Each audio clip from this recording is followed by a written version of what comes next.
और देखिए अब बात भारत के भगोड़े मेहुल चौकसी की करते हैं, जिसका इंतजार भारत की जेल में हो रहा है। सवाल ये कि पीएनबी बैंक में तकरीबन 14,000 करोड़ के घोटाले का आरोपी कब तक भागेगा। कैरेबियाई देश डोमिनिका में चौकसी के खिलाफ सुनवाई चल रही है। कल भी डोमिनिका हाईकोर्ट में मेहुल चौकसी की पेशी पर सुनवाई हुई। अब अगली सुनवाई 7 जून को होनी है। उधर डोमिनिका में भी चौकसी के खिलाफ विरोध प्रदर्शन शुरू हो गया है। लोग मेहुल चौकसी को एंटीगा भेजने की लगातार मांग कर रहे हैं। ऐसे में सवाल ये उठ रहे हैं कि चौकसी भारत कब तक लाया जाएगा। चौकसी के खिलाफ डोमिनिका की निचली अदालत में भी सुनवाई फिलहाल चल रही है। मामला चौकसी की डोमिनिका में अवैध एंट्री से जुड़ा हुआ है। निचली अदालत में हुई सुनवाई में कोर्ट ने मेहुल की जमानत याचिका को पूरी तरीके से खारिज कर दिया गया था। हमारे साथ हमारे संवाददाता प्रणय उपाध्याय इस वक्त जुड़ गए हैं।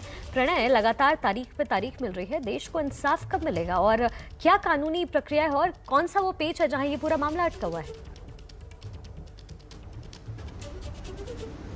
देखिए, फिलहाल एंटीगा बारबुडा से लेकर डोमिनिका तक कानूनी मामलों के अंदर, कानूनी गलियारों और दांवपेच के अंदर ये पूरा मामला उलझता नजर आ रहा है। अगर हम डोमिनिका की बात करें तो शुक्रवार की दोपहर करीब 12:30 बजे मेहुल चौकसी को एक बार फिर व्हील चेयर पर मजिस्ट्रेट कोर्ट के सामने लाया गया।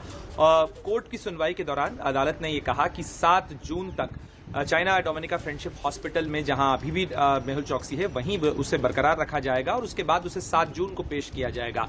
इस बीच में मेहुल चौकसी के जो वकील हैं उन्होंने एक बार फिर बेल पिटीशन हाईकोर्ट में मूव की है और जिसके ऊपर उन्हें मंगलवार की तारीख दी गई है। यानी दोनों प्रक्रियाएं फिलहाल चल रही हैं लोअर कोर्ट के अंदर, मजिस्ट्रेट कोर्ट में जहां इलीगल एंट्री का मामला चल रहा है, और हिबियस कॉर्पस की जो पिटीशन थी और अब जो बेल की पिटीशन है वो हाईकोर्ट में मूव हुई है। हाईकोर्ट में भी तारीख मंगलवार की दी गई है इस मामले पर सुनवाई के लिए, जिसमें बेल के ऊपर हाईकोर्ट विचार कर सकती है। यानी लिहाजा इस पूरे मामले के अंदर स्थिति यह थी कि भारत ने जो जहाज भेजा था वो भी वापस आया है। अधिकारियों की टीम में भी कई अधिकारी जो हैं वो वापस लौट आए हैं, क्योंकि ये तस्वीर अब साफ लगती नजर आ रही है शिखा कि ये मामला कानूनी दांवपेच में कुछ लंबा खिंच सकता है। तारीख पे तारीख का सिलसिला जो है कुछ और समय चल सकता है और ऐसे में यह भी लग रहा है कि शायद मेहुल चौकसी जिस तरीके से मामले को उलझाने की कोशिश कर रहा था उसमें वो काफी हद तक कामयाब हुआ है।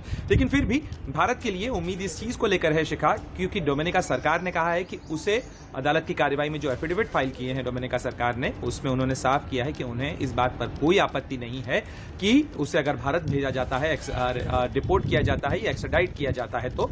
दूसरी चीज ये भी है कि उन्होंने भी इस चीज को माना है कि उसके खिलाफ इंटरपोल का रेड कॉर्नर नोटिस है, वो एक वांटेड है, उसके खिलाफ 11 केसेस हैं भारत के अंदर और ऐसे में वो एक अंतर्राष्ट्रीय फ्यूजिटिव है।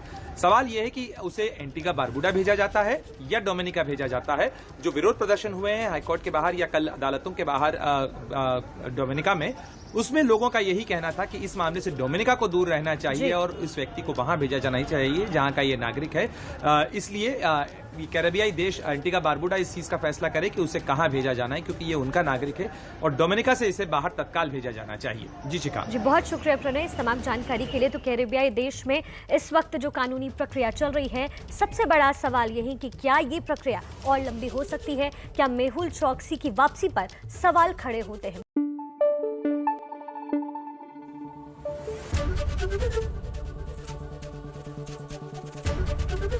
एबीपी न्यूज आपको रखे आगे।